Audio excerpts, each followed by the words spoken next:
Good afternoon, everyone, and thank you so much for joining this very interesting and intriguing seminar on Azure OpenAI services, conducted and led by Microsoft's Gold Certified Partner Team, Velorum.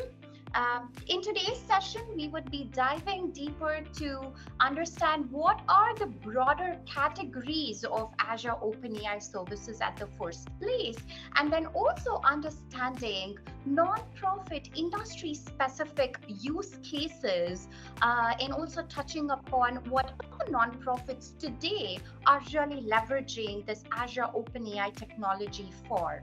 Right? Towards the end, we would have a deep dive around the ways in which Microsoft team in collaboration with Velorum can support you take that first step, or I'd say take that next step onto this transformation journey together by offering Microsoft funding for a proof of concept and also a free consultation session with Velorum team. Of course, next steps really to follow towards the end. I would really request everybody to keep the session interactive. Feel free to interrupt, ask your questions. You could also post your questions on the chat window here, and then our team will ensure to address them during the session itself. Again, thank you all for joining us today. We truly appreciate your time. And without further ado, I will pass it over to Ligi from the Velorum team. Thank you. Thank you, Pari, and welcome once again, everyone. We are extremely proud and privileged and humbled to be here and share this opportunity with you and speak about, talk you through the journey of Azure OpenAI, which has been in the news for a couple of months right now. So, thank you, everyone, for making time to join this session. A bit about myself. My name is Ligi Thomas. I'm a manager with Data and AI at Velorum Reply. Velorum Reply is a global systems integrator. We've been partners with Microsoft for years, for decades now, across multiple solution areas, which include modern work and security and data and AI. We are a part of Reply's chain of companies, which has a global presence, almost every other continent, as you can see.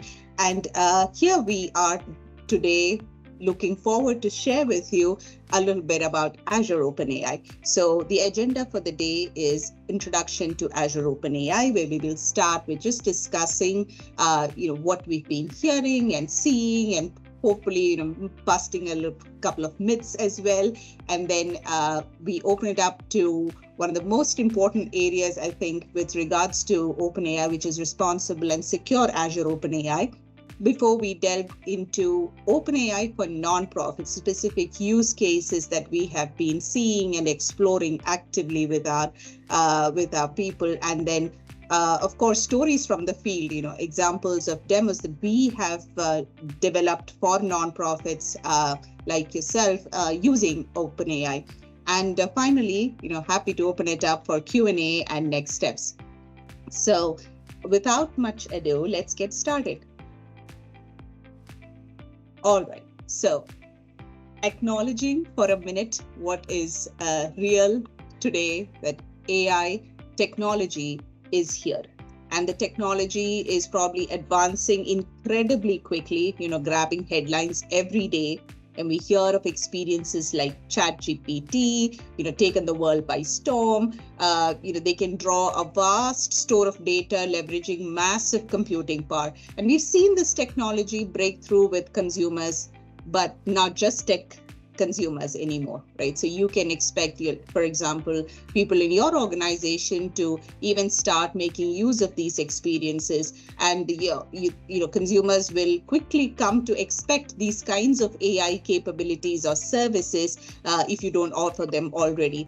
But there's an interesting element to this, and that's really what the tipping point right now is, in terms of the tangible impact that this technology is able to drive. So the impact for once is real. And there are a lot of misconceptions in terms of what ChatGPT is and what it can do and what it cannot do. With OpenAI, and people use ChatGPT for a lot of things, mixing words, etc. But suffice to say that the impact is real. Of so many things that we read, that I read, one of the most interesting things that I've read about ChatGPT that I feel is so true is ChatGPT has made AI accessible for once. So it is not something that is reserved for people from the tech industry. I mean, my mom talks about it. My second grader talks about it. I can talk about it with the person at the grocery store. It is, for no better reason, one of the fastest growing apps in history. And that has brought us back into the world of what is AI and how did we reach here? So a bit of history here. AI, again, this is as old as 1950s or 60s when the earliest work in AI was done. Researchers began to explore the possibilities of machines that could think like humans. But during 1950s and 60s, the approach that was taken towards AI was a tad bit different. So they focused primarily on what was called symbolic AI, and that included what they call symbolic representations of knowledge and problems. But researchers, they developed very early versions of what we now call expert systems. And then in the 1970s or 80s, researchers started moving away from this because symbolic AI was a little too complex for development. And in the 1990s and 2000s, AI research continued to evolve and new subfields came out. And that's when we have machine learning. So machine learning focuses on creating algorithms that allows computers to learn from data without being explicitly programmed. So another one was neural networks. And then, of course, you've heard of deep learning as well. But come to generative AI, recently, generative models like GPT-3 or DALL-E, if you've played around with it. So these generative AI technologies have garnered a lot of interest. So if you kind of look at it, the visual, generative AI is really a subfield of artificial intelligence. It just focuses on creating systems that can generate new examples, like generate images, generate text, generate audio or speech from a given data set. So that is really the goal of generative AI. So technically, it sits on top of the other AI, which is unsupervised and supervised learning and reinforcement learning and of the sort. That said, generative AI is a rapidly growing field within AI, and it has a lot of advantages. Now, I would invite you to join me on a parallel road here, and we'll come back to this thread, but pause for a second. And if you want to join me on the parallel thread here, what is the Microsoft story here? One of the things that made me chuckle in the keynote for Build 2023 was when Satya sort of really reinstated or acknowledged what a lot of us were feeling in our minds. It was not that we woke up on one fine morning on Jan and decided to go live with a couple of press releases. That's not how AI really works. So let's take a moment to really appreciate what has been happening over the years at Microsoft, particularly with regards to AI. So a lot of us may not be aware of the investment that Microsoft has had in this space, but way back in 1991, Microsoft Research was founded with about 8 to 10 labs, global research labs across the world. Now, these are not just research labs or centers, but they actually do very powerful experiments, and to the point that some of the algorithms that these labs have created have achieved what we call human parity. What I mean by that is, for example, if we say that image recognition, we have been able to achieve human parity with that. What that means is today, the algorithm can recognize or can talk to an image just the way as good as a human can. So this is really the journey that Microsoft has taken in this space. Now, what they did after that is the most interesting part. So all the work that came out of this research labs from Microsoft one of the first things that they did is that they included this technology, infused it in their own products. So if you are using today, any Microsoft suite of products like PowerPoint or Excel or Word or Outlook, you might probably not even realize that you're actually working with AI. And that's really the best technology, right? The best technology is invisible technology.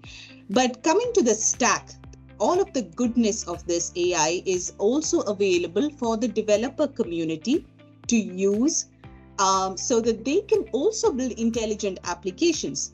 And this is the Azure AI Stack, which reveals all the workloads or the AI workloads that are available from Microsoft.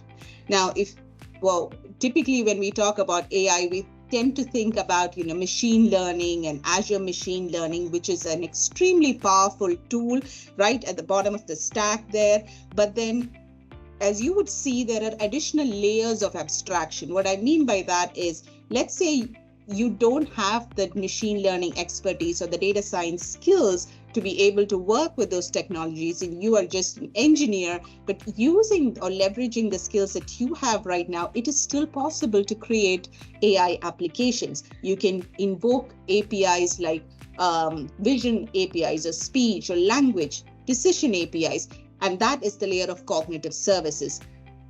Another layer of abstraction over that is where you have specific task-based AI services. Let's say you want to create a chatbot and you have an AI service that's specifically designed for that, and that's bot service. Let's say you have a document analysis solution. So your problem statement or the challenge that you're facing with is document analysis. You need to recognize invoices or receipts or forms. You have Form Recognizer. And all of this is also infused into the low-code, no-code platforms that we see with Power Apps and with Power Automate. Power BI is all infused with these AI services right up to Microsoft 365 and the co-pilots that you've been hearing about lately. For the sake of our session and the interest of our audience, I know we are all deeply curious to learn more about the Azure OpenAI, but I wanted to show you where this sits in this entire ecosystem to show that it is very well integrated and is an important part of the spectrum itself. So now coming back to our first road that we took and sort of to bring it all together, there is a partnership, a collaboration between OpenAI and Microsoft OpenAI that we might take a minute to just talk about. So Microsoft has formed this partnership with OpenAI to collaborate on the development of AI technology. So the partnership, addresses various aspects, developing AI technologies, building an AI computing platform, infusing OpenAI as part of all the flagship Microsoft products. But again, in my words, if I have to describe it, again, I would think it like this. This is a collaboration, or this is a partnership that would make AI even more accessible. So accessible not just to developers and organizations, but I think the essence is to bring the benefits of AI to as many people as possible. So if you think about any product that you're using today, even LinkedIn, for example, Xbox, Bing, there's the goodness of AI that will come to it because of this collaboration. So that really takes us to the end of the first section, which I hope you've had a fairly good introduction to this space, but also a good segue into our next section. But yes, so I did want to take a moment to also talk about the various models or capabilities there. GPT-3, 3.5 or 4, if you've been hearing about that is the OpenAI model that is typically used for text-based, language-based understanding or reasoning capabilities. Codex is the model that we use for coding. DALL-E is used for images, and ChatGPT for conversation. I think I got the text there mixed up, but yeah, DALL-E is used for images, ChatGPT for conversation, and Codex is used for code. So coming to our next section, which is responsible and secure Azure OpenAI. So this is perhaps the most interesting part for you, where a lot of questions in your mind as to, how is my data being handled, and how can I trust the system, and do I allow the usage of this system, and what guardrails need to be put in place. And I will start off by just acknowledging and saying that those are the most relevant questions to ask at this point in time. Like every organization, every user of the system must ask those questions. Again, to say that responsible AI is a very important part of the implementation of any AI system, and generative AI is not very different. I wanted to take a moment to, start with this, one of my favorite quotes from a great book in this area. This was written by Brad Smith. It says, "When your technology changes the world, you bear a responsibility to help address the world that you have helped create." It is as simple as that. In fact, if I would highly recommend for anyone who is interested in this area, and I don't know if you can see it, but it's a book that comes with a lot of insights, and this is way before the ChatGPT era itself, but could not be even more relevant for the current age that we have. This brings us to the question of how responsible are the AI systems that we have, and how relevant is Microsoft or Azure OpenAI in the spectrum. If you look at the comparisons within OpenAI and Azure OpenAI or Microsoft OpenAI that I have in this table, you'll see that there are intricate differences in the way that these models are being used. So in Azure OpenAI specifically, I will draw your attention to the security and data privacy, which shows you that traditionally, as is available with other Azure AI services, there is customer managed keys, private secure network that you can use with regards to these technologies. There is compliance across platforms. There is reliability. There are SLAs that are attached, enterprise grade security levels that are there, and also reserved capacity, which I believe there is provisioned throughputs that have been released or talked about and built. So what does all of this mean? So I'll put this in English and give you like very, very clearly. When you use Azure OpenAI, your data stays in Azure. Azure OpenAI and OpenAI are powerful but independent services. So all the data that you store or use with regards to Azure OpenAI stays within Azure, and your data is your data. It is built on your terms. Your AI solutions will be built using the programming languages of your choice and will be placed in your subscription, even if you use fine tuning. What I mean by that is, when you use out of the box the pre-built models, you have an option to fine tune or train the models to better suit your use case.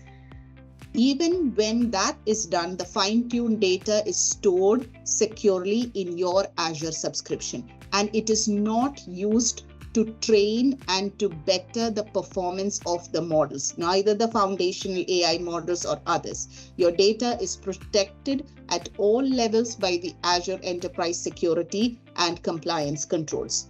So this is the promise of Azure OpenAI, because it is on trust that it is built. That said, we always, and this I would give credit to the Microsoft's OpenAI transparency note, which is a published document. It is out there on the net for you to review. There are considerations that we would take into account when looking to create Azure OpenAI use cases. For example, when you create OpenAI use cases using Azure OpenAI, some of the recommendations that they put forth, especially with regards to responsible AI use, is, for example, 1, ensure human oversight.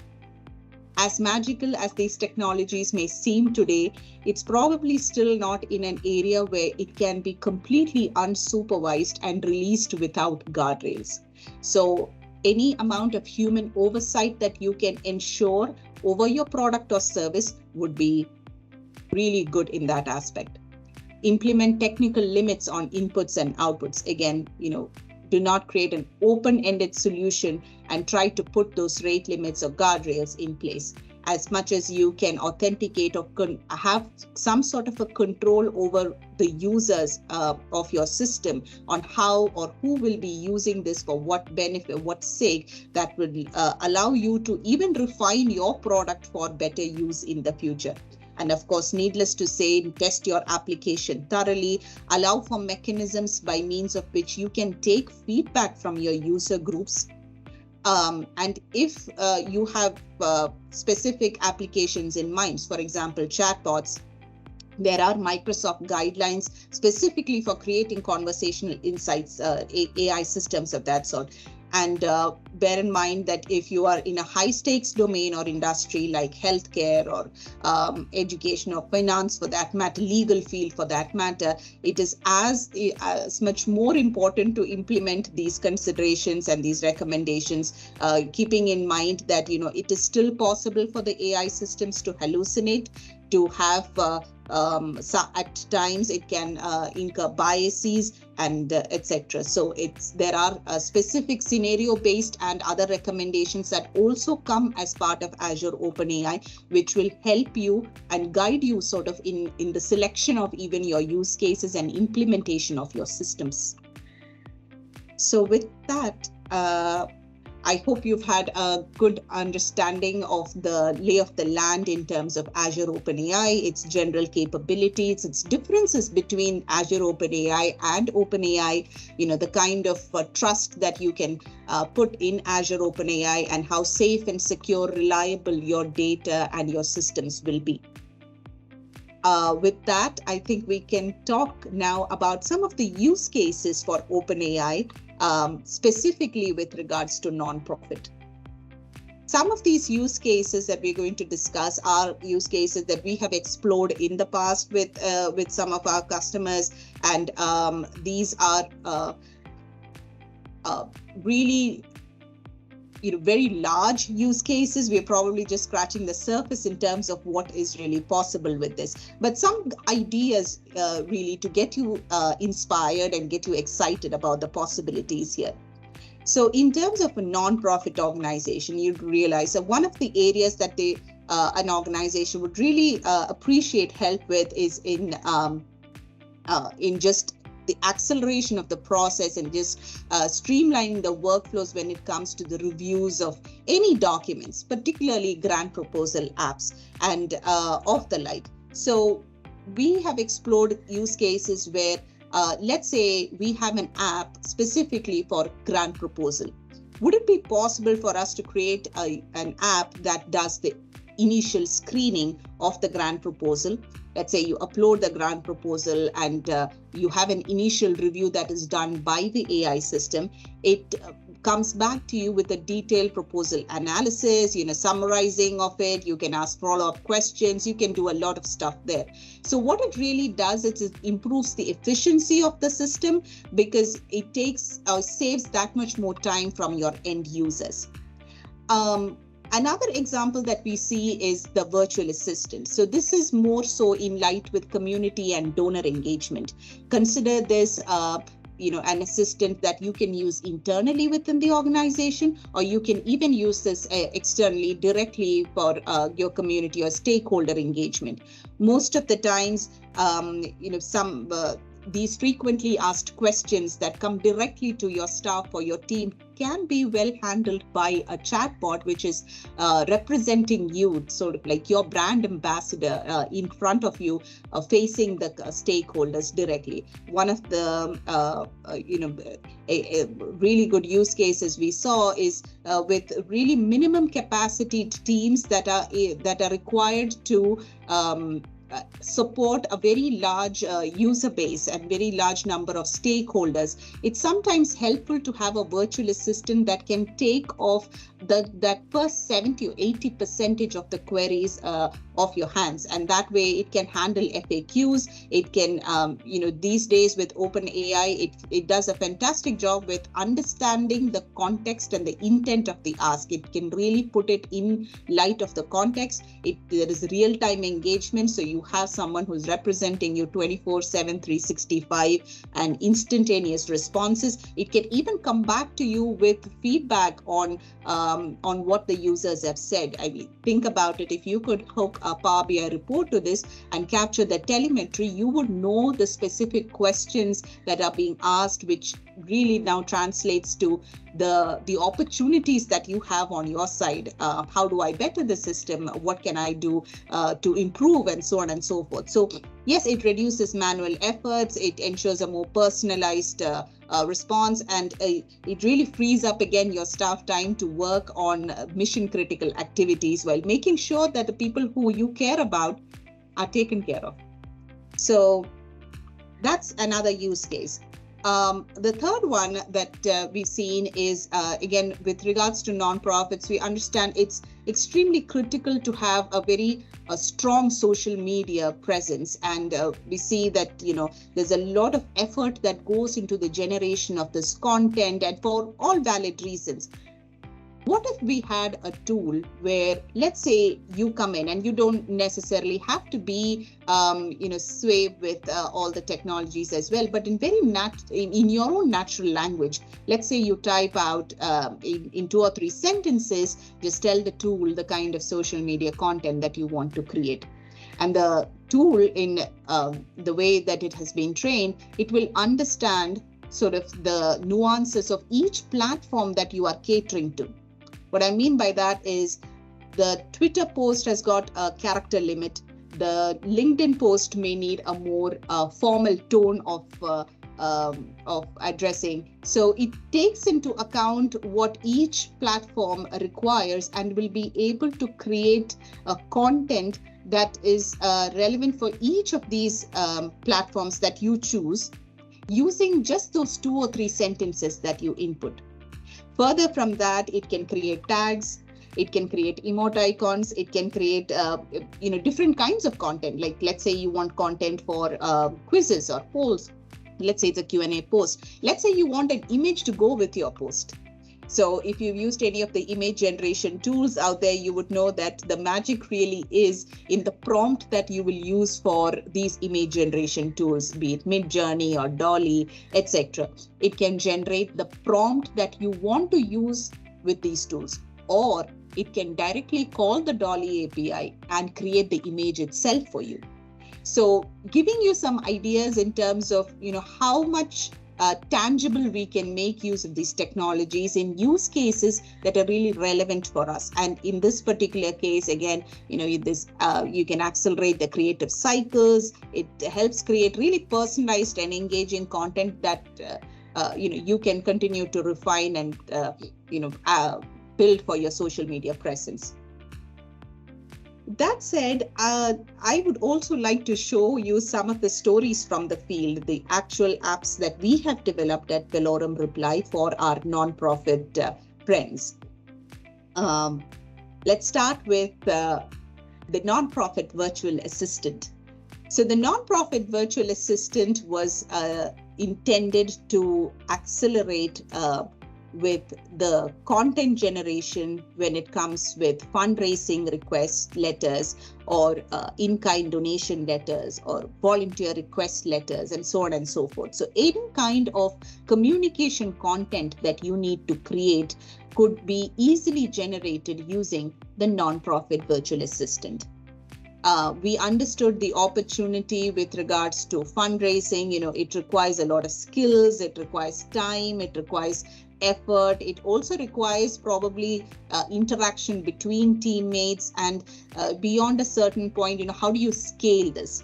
And then we came to the idea around the nonprofit virtual assistant, and we figured out that this could really be impactful because Imagine having an assistant that can accelerate this whole cycle for you. It will not just enhance collaboration and team productivity, but it will really, at the end of the day, strengthen those relationships and those connections that you have if you can make personalized communication quickly and faster and where you really want it to. So let me show you a demo of the nonprofit virtual assistant. As you said, this is a Teams-based assistant. So what you will see is the nonprofit virtual assistant in my Teams context and how we will engage with the assistant to create or to generate such content. So as you can see, there is a welcome card and it presents a couple of options. I have chosen funding request letter. I can choose any of the above as well, or I can simply type in as well. I need help with the urgent appeal letter. So based on my selection, now it understands that I have selected funding request letter. It will ask me a couple of follow-up questions. For example, can you give me a few details about your organization, about your programmatic focus of the requested funds? What's the amount, what's the timeline? And if you note the way that we are interacting with the bot, we could use really, our own style or our tone. There is no set syntax or format in which you need to interact. I could say 200,000 by December 2023 or 200K by the end of the year. So a couple of back and forth, and when it has all the information that it needs, it will continue to generate the funding request letter for me. Bear in mind that the questions that it is being trained or prompted to ask will be different based on the selection that you make. So depending on whether it's an urgent appeal or funding request, it will ask you different questions. And as soon as you provide those answers, it will generate the response for you, in this case, the funding request letter within Teams itself. So the design paradigm that we kept in mind is we need to try and bring these AI solutions to where the people are. So if your people are in Teams or Slack, or if your consumers are on a website, we want to bring Azure OpenAI services to the people. And if you note, in terms of responsible AI, the language that we use, even after generating the content, we say, please review this draft carefully before sending it out, ensuring that there is human oversight. We can continue to interact with the bot, refine it. Can you increase the ask to 250K, make any changes? And it's really a back and forth. It's an iterative refinement process that you can have with the assistant in your own convenience, where you are within Teams without having to change the context or go externally. That said, while we are in Teams, why not take full advantage of the Microsoft Teams platform? So let's say I generate a letter, and this is a group chat that you're seeing. I want to bring in one of my colleagues and also bring him into the exercise here. And I imagine the 4 or 5 of us jump into a group chat or a Teams channel, and we are now collaborating with a nonprofit virtual assistant, like it's another member of our team. And each one of us have ideas to contribute or refinements to make. And we can still, do that process by just tagging nonprofit virtual assistant, making our ask, and nonprofit virtual assistant will follow up with our asks and our timelines at that point. So this really is the essence of the nonprofit virtual assistant. It is out there in the Innovation Hub as open source with full documentation on how you can integrate and get started with. And as always, we say that this is probably a good starting point, but just a starting point in terms of what you can do with this. A similar one that we built is what we call grant writing assistant. So with grant writing assistant, along the same lines, we realized that wouldn't it help the nonprofit organizations if we could help with the speed and the time and the collaboration that it would require to create a grant proposal.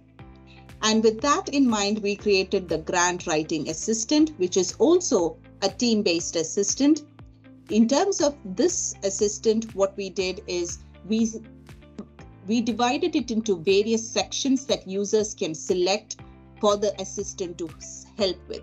For example, in this particular case, I chose executive summary. great. Can you help me with the executive summary piece of it? And the assistant, as in the previous case, comes back to the user and says, great, could you provide the following details? But in this case, because it's a larger document and we understand it could be difficult for the users to type in, we give them the option to upload any existing literature, which by all means would exist in the organization. For example, organization overview or need statements, goals and objectives. And as soon as the assistant has access to the information that it needs, it cracks open these documents, extracts the information that it sees, analyzes it, takes what it wants, and creates the summary section for you. So that's really what the grant writing assistant does. And you could imagine the possibilities with having seen nonprofit assistant, the same thing you can do in group chats, you can do in Teams channel, and so on and so forth. So really bringing the full capability of OpenAI into where the users are today. So if it is Teams or any other channel of your choice. The next demo that I want to show is for another use case or another story that we have built. And this one's around recruitment. For nonprofit organizations, or even for commercial organizations, being able to find people with the right skills and being able to match them at record speed is a huge advantage when it comes to the accuracy of these skills and being able to align the right skills without being biased about it.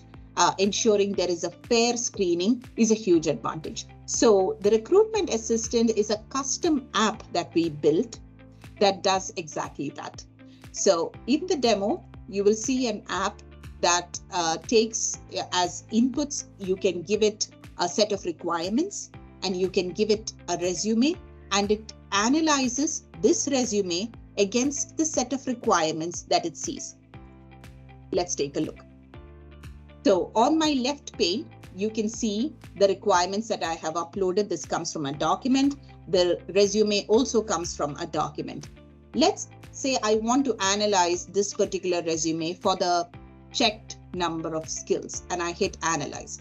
And it comes back and shows me that, great, the resume has a strong background in graphic design and does not have much around translating design concepts. Now, here's where the trust factor comes. How do I know what the OpenAI system is telling me is true or false? So when I select any of the items on the left-hand side, you will see that the corresponding highlight section is highlighted within the resume. This is the same pattern that you will follow in other systems. For example, if you were to create a virtual assistant, you would expect it to come back with what we call citations. When it gives you a response, it gives you a link to where this came from. In the similar way, it can also generate personalized outreach messages for this particular candidate based on what it has analyzed, and you can take it from there. To just inspire you a little more, you could add chat interfaces right here. You could ask questions. You could compare between resumes and so on and so forth. So you can even link it to a SharePoint site, which has all your resumes instead of uploading a document by itself, and so on and so forth. So you get the idea. So a lot of these, so these are the actual customer demos, the applications that we have built for nonprofit organizations. And with that, we will come to the final section. But before we wrap up, I wanted to take a moment to talk about our journey in this space as Velorum Reply. So if you remember the stack that we had just discussed when we kicked off, the Azure AI stack, which has these incredible amount of AI workloads and products and services, Velorum Reply has been working in this space for the last couple of years right now. And we have proficiencies across these multiple layers. We have built applications, virtual assistants across bot service, language, speech, video indexers, and so on and so forth. We have an entire team that works on the Power Platform suite. The reason I bring this into light here, and before I move on, would just remind myself to say that up until 2022, I think the most common thing that I used to, remind myself and also people around me is AI is not a silver bullet to every solution. Sometimes we talk about problem statements and use cases and really valid ones, but we come out of that conversation having understood that as valid as the use case is, AI is probably not the solution for that. And in 2023, I've started using the same along generative AI. Generative AI or OpenAI, I will say, is not the answer to every other problem statement. There might be other solutions that can handle it better. That said, we also realize a third element here. Every time we go to use OpenAI to make it, for a POC, certainly for a 4 to 6 week realization of a proof of technology, we can leverage OpenAI on its own. But typically in a production scenario, we have seen that the best AI pipeline is one that leverages multiple AI services that includes generative and non-generative services as well. For example, if you've seen some of the use cases that we showed right now, some of the demos, let's consider the document that was uploaded in some of our previous examples. What you'd seen was only text content. If you had a PowerPoint or if you had a PDF that had images and that had rich content, tables and formats and all sorts of different kinds of content and not just text, we would still be able to do that if we integrated Form Recognizer as part of that AI pipeline. This is because Form Recognizer will extract not just your printed text, it can even extract handwritten content for you. It is infused with the computer vision models, and it can take out do the OCR capabilities to extract the text out of your images as well. And all of that will then be passed to OpenAI services, which does a fantastic job with text and advanced language capabilities. So I would encourage you to also not limit your imagination in terms of what only OpenAI does, because at our disposal now is this entire stack that we can, in other words, really stitch together to be able to achieve what probably was not possible last year this time. So the way that we typically engage with our customers or nonprofits as well is that we understand that, irrespective of where you are in your AI journey, there are opportunities for you to explore. So if you're just getting started with this, we provide is an OpenAI discovery workshop. We can do a readiness assessment for you. We do master classes, and that is just from an educational aspect. We can come in and we can educate your organization or your leadership or the concerned about OpenAI. That would include technical deep dives. We do OpenAI workshops, 2-day OpenAI workshops, which will be followed by a 4-week POC. And if you absolutely have a use case, we would, jump into custom solution development. So this is, us helping you ramp up that path to building powerful AI solutions that will be real and relevant to your use cases. One of the areas that we are offering right now is a complimentary 1-hour consultation with our OpenAI experts. So if you would like to just talk about some of the use cases or some areas about that interests you with regards to your organization or business, we can certainly talk to that. And I will let Pari talk to this a bit more with regard, and also a couple of other next steps. But want to leave you with this final thought that I have in mind. So I know that I started by saying that AI is here and the impact is real. So for all of us who have joined in this call, and once again, I thank you for your time and attention today. I realize that we are all here because we want to make a difference. and not just talk about it, right? We are here because we want to give hope and also inspire others to make their own difference. So we're not afraid of change. We embrace it. So we change because we grow and we always have a thirst for knowledge. The reality is that AI is no longer the future. I'll say that again. AI is no longer the future. It is here and it is reshaping our reality as we know it. And it's offering opportunities that are yours for the taking. With that, I want to thank you and I want to give the stage to Pari to talk about next steps. Awesome. Thank you so much, Laji, for such a wonderful presentation. And again, as you said, thank you all so very much. We so appreciate your time and attention and interest to learning more about Azure OpenAI services that Microsoft has to offer today. I really wanted to spend 5 minutes really to discuss what are the ways in which our team here within Microsoft Tech for Social Impact can really support you, right? Take that next step towards the digital transformation journey, right?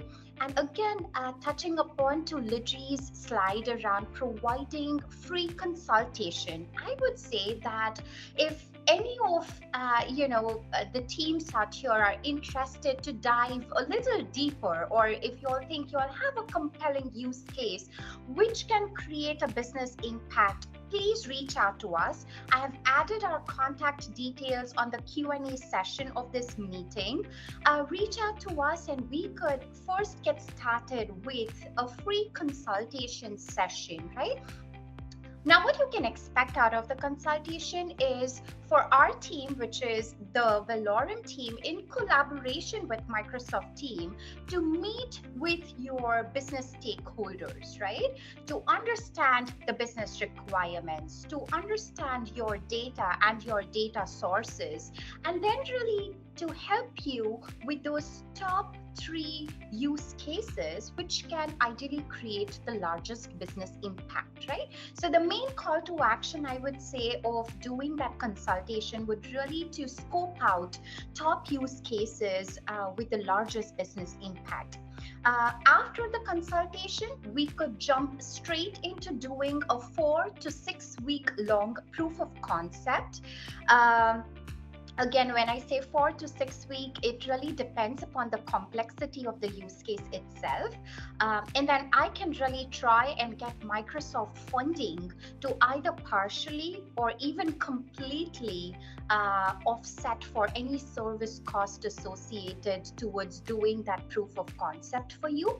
Again, the main agenda and the intention for our team to really get the funding and do the proof of concept is really to enable the nonprofits that we work closely with to develop that smart analytics data platform in your own Azure environment, right? To train your team, really get accustomed to all the different features and flavors of that platform. So once the Valorem team is gone after 6 weeks, your team is really capable to then use the platform to the best of its capabilities, right?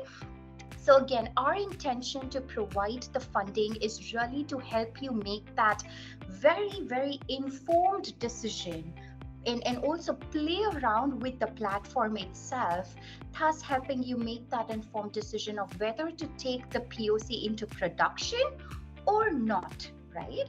So a lot of training workshops, training sessions would be a part of this 6-week-long proof of concept funded by Microsoft. Again, so these are the next steps I really wanted to discuss, that for the interested organizations, we could really schedule a deeper dive conversation, again in collaboration with the Valorem team and our wonderful Liji, just to help you take that first next step in terms of identifying a use case with the largest business impact. This is a motion that we've been running really to support nonprofits, and The funding that I spoke about is all again dedicated to nonprofit organization, all coming through the Microsoft Philanthropies Technology for Social Impact team. Uh, with that, I know we have 10 minutes to go. So Lichi and I wanted to open up for any questions that you all might have.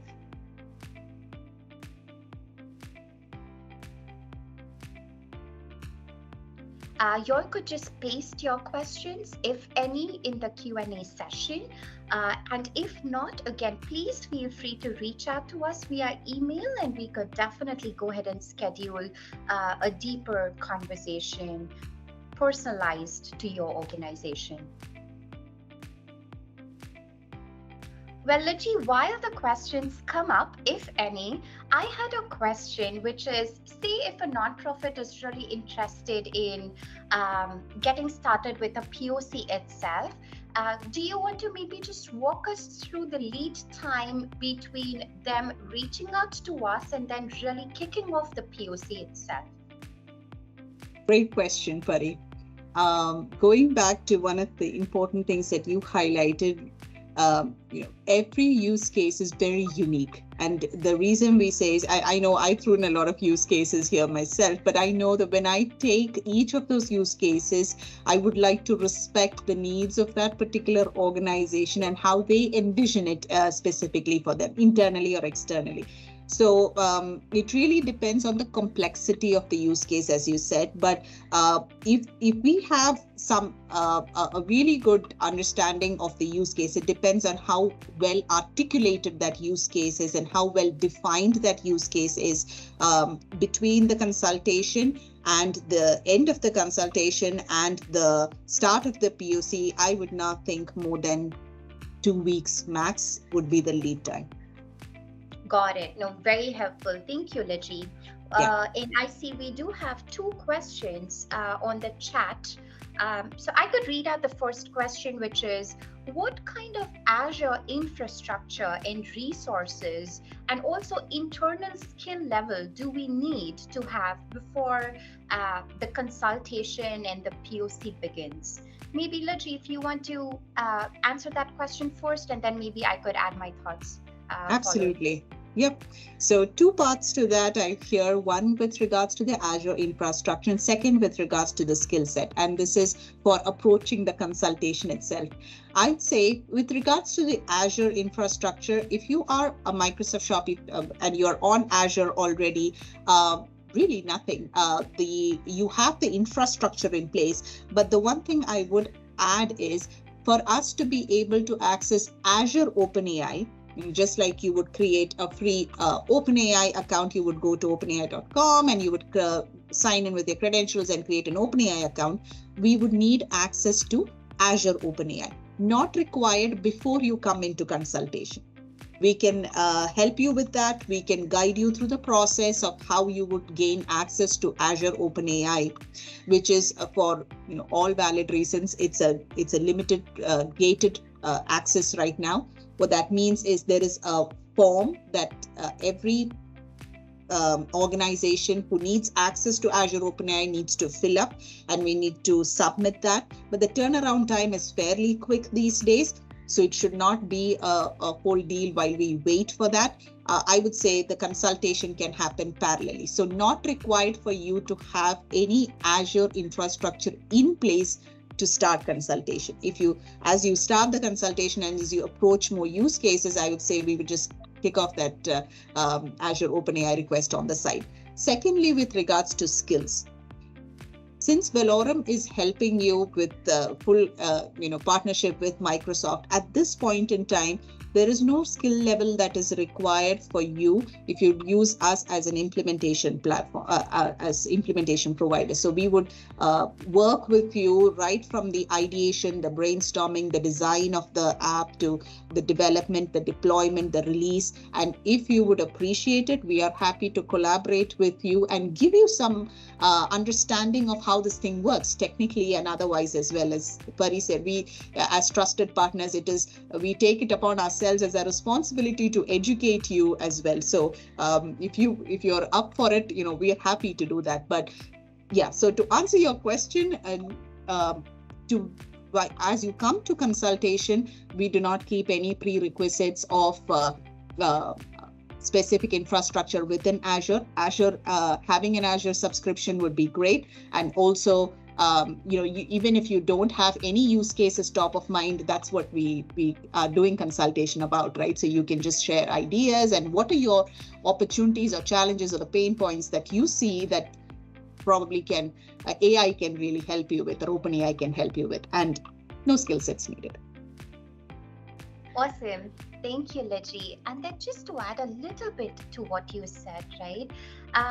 So again, team.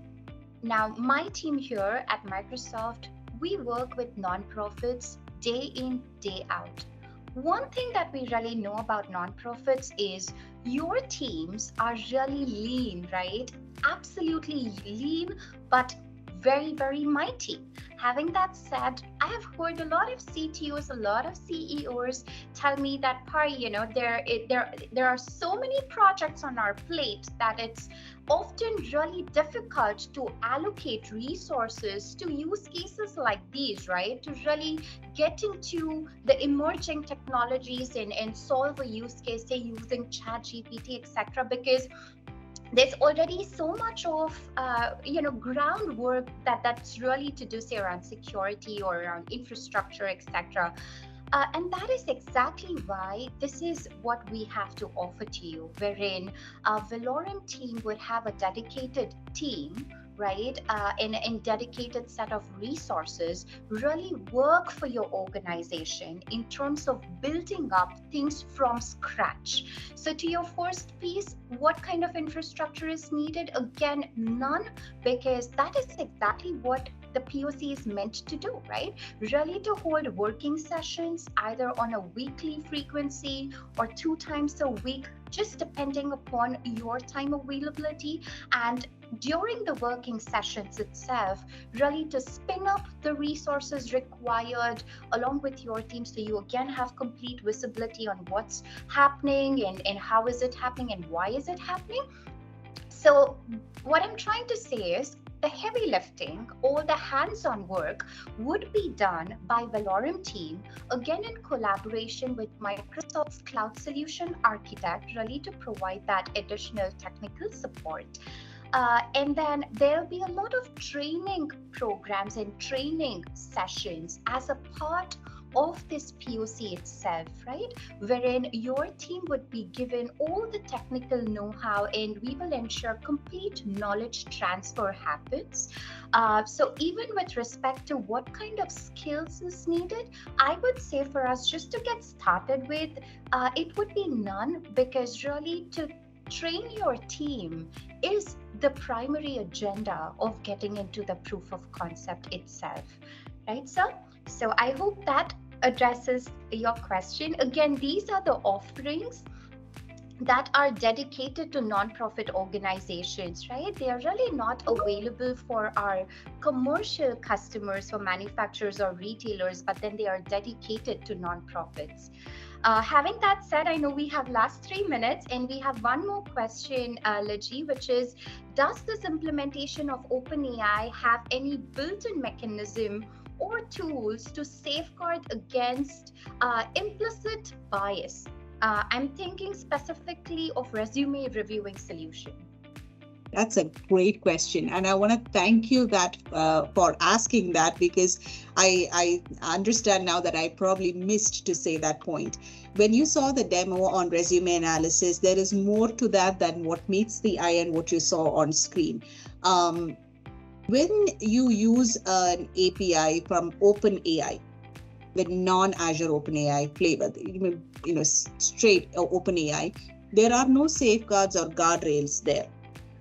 You have access to what is called a moderation API, which you will need to separately invoke and make sure that the content that goes into and comes out of this model is safe for humans or for consumption. When you use Azure OpenAI, this is done for you by default.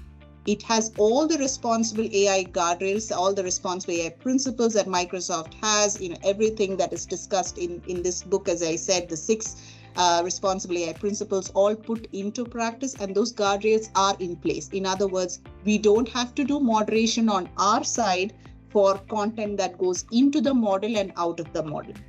With regards to resume analysis, we have above that, over and above that, there are various layers at which we do mitigation.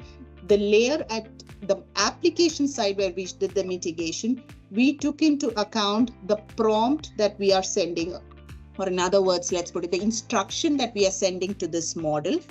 And we specifically trained the prompt to ignore any PII information, personally identified information, from being sent to the model. What that means is, if the resume contains a name or a gender or a background or any sort of PII information, that information is being sealed or being kept out before that data is sent to the model for analysis, which means that we don't even give it a reason to be doubted. So that's completely out of the loop. There is nothing that the model is seeing with regards to PII. That is being taken care of at our level. At Valorem Reply, we did that specifically with regards to the resume analysis. We've not done that for other applications for, their needs were different. But in this particular application, we took care of that. What I'm coming to say is that depending on the use case, there will be additional layers or types of mitigation that we will be putting into place, because we think about your system end to end. No, we are up for time, but I hope that answered your question. Awesome. No, Eric says, thank you so much for a thoughtful response. Thank you, Eric, for your question. Again, I know we are right at time, everyone. So thank you all so much for joining us today. And we truly appreciate your time and really looking forward to now collaborating with your organization and then really supporting both from technical perspective, even commercial perspective, and really helping your organization move along in this digital transformation journey. So thank you all. Thank you, Valorem team, for such a wonderful presentation, and have a great day ahead, everyone. Thank you. Thank you, everyone. Take care.